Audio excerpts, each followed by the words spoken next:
bem-vindos à história dos games aqui na Play TV. Mas hoje eu começo com uma pergunta. Você gostaria de jogar videogame, mas em qualquer lugar? Nos últimos episódios acompanhamos o desenvolvimento da indústria dos games, mas hoje vamos voltar um pouquinho mais no tempo. Desde os anos 50 já existiam máquinas e produtos mecânicos portáteis, mas games de verdade só foram aparecer na década de 70. Com aparições um pouco mais tímidas do que os consoles, mas já existiam. Com isso, a Mattel, antes da criação do Intellivision, um clone que tentou surfar na onda da Atari, já tinha pensado em brinquedos que envolvessem interações com pequenas telas portáteis. Eram pequenos, alimentados a pilhas e com marcações de pontinhos luminosos, parecendo até mesmo com aqueles tapetes do Odyssey. Mas, mesmo com essas limitações, eles já tinham vantagens que os consoles de mesa não tinham. Poder jogar em qualquer lugar, na cama, no sofá ou até mesmo cagando. Também a possibilidade de jogar na fila do banco ou quando alguém estivesse vendo novela na TV. O portátil estava lá, ao seu dispor. Mas o primeiro grande passo para a indústria dos portáteis foi com o lançamento do Microvision, o primeiro console portátil que possibilitava utilizar cartuchos com jogos diferentes. Foi lançado pela Milton Bradley Company em 1979, projetado por Jay Smith, que mais tarde também inventaria o Vectrex. Infelizmente, eles não ganharam a notoriedade que mereciam, já que a indústria só tinha olhos para a Atari, que ainda não tinha passado pelo crash de 83, que vimos lá no episódio 1. Aí que entra novamente a Nintendo, mestre da inovação. Nos anos 70, o avanço da computação e a consequente redução de custos dos componentes, aliados ao progresso da informática, direcionaram a Nintendo para o mundo dos jogos eletrônicos. Durante uma de suas viagens de trem pelo Japão, Gunpei Yokoi, um designer da Nintendo, observou um cara entediado brincando com uma calculadora eletrônica. Esse momento serviu de inspiração para conceber um videogame em miniatura, ideal para entreter em situações semelhantes. Assim, em 1980, nasceu o Game Watch. O Game Watch era uma combinação irresistível, compacto, prático e acessível. O dispositivo abrigava um jogo simples em LCD, além de exibir as horas e contar com um alarme. Sendo divertido e funcional ao mesmo tempo, o Game Watch rapidamente se tornou uma linha de minigames de sucesso global, servindo de inspiração para inúmeras imitações. Muitos acabam não conhecendo, mas esse foi o primeiro grande sucesso da Nintendo, mesmo antes do Nintendinho. Isso ficou ainda mais evidente quando portaram Donkey Kong para o portátil, aplicando o conceito de botões direcionais, que futuramente seria usado no próprio NES e mais tarde seria a base para a maioria dos controles atuais. Em 1989, a Atari tentou se recuperar do grande crash dos videogames, lançando seu console portátil com tela colorida.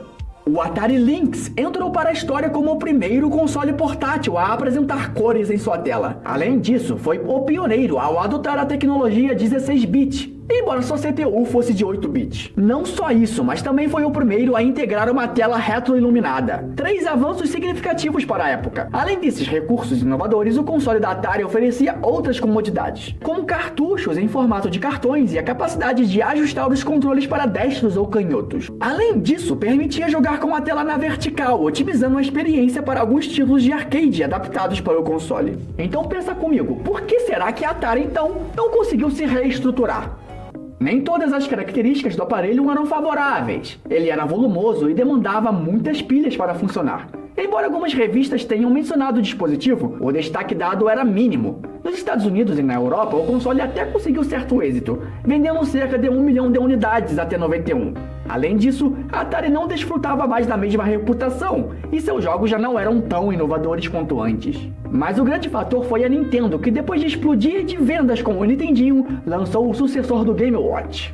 É óbvio que estou falando do Game Boy. A Nintendo viu a oportunidade de expandir sua participação no mercado, desenvolvendo um console com cartuchos intercambiáveis, evoluindo o excelente trabalho realizado com a linha Game Watch. Em agosto de 89, sob a liderança de Gunpei Yokoi, o Game Boy foi lançado. O console, com sua arquitetura de 8 bits e tela monocromática verde, instantaneamente se tornou um sucesso. Mas muito desse sucesso é graças a um homem soviético. Alexei Pajitnov era um pesquisador na área de programação na época da União Soviética. Na sua infância, gostava muito de brincar com um jogo de tabuleiro pentamenor.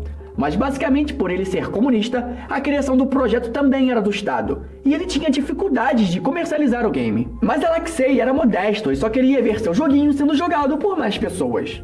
Isso fez com que praticamente todos os computadores na Rússia acabassem tendo Tetris, e por consequência chegando a outros países comunistas, e em especial na Hungria.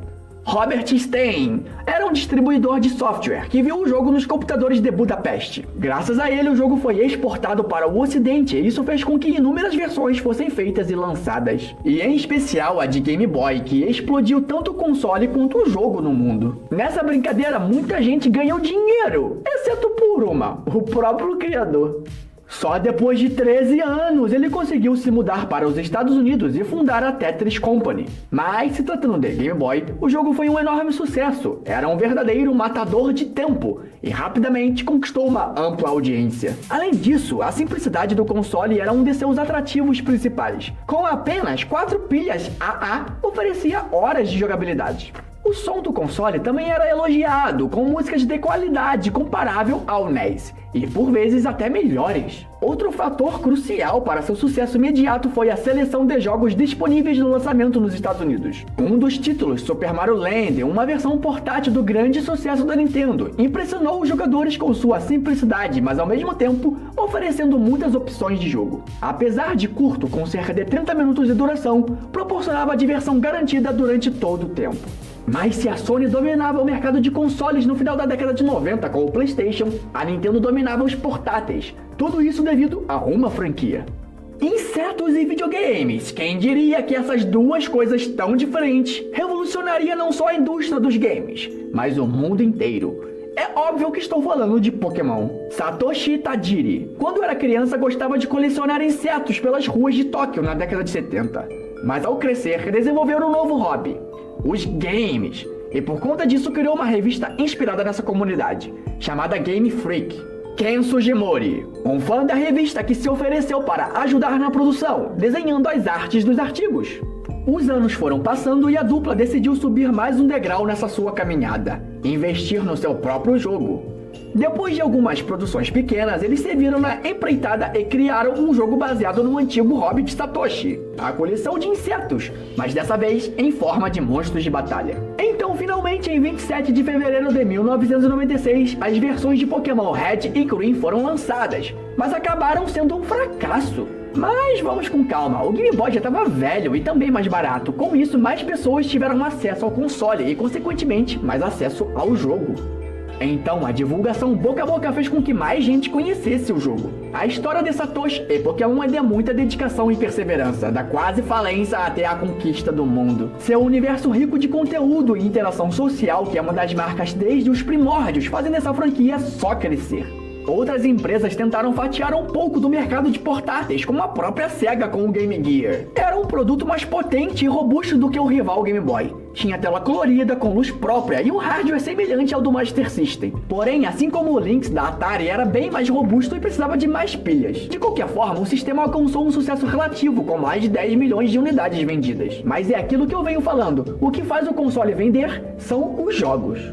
O Game Boy passou anos no topo e ganhou inúmeras versões até ser finalmente substituído pela família DS. Hoje em dia vemos que a cultura de jogos portáteis da Nintendo prevalece até mesmo no Nintendo Switch. É, meu bruxo, essa é a história dos games aqui da Play TV. Mas que tal, na sequência dessa série, conhecermos como eram os primórdios do mercado gamer aqui no Brasil? Nos vemos no próximo episódio.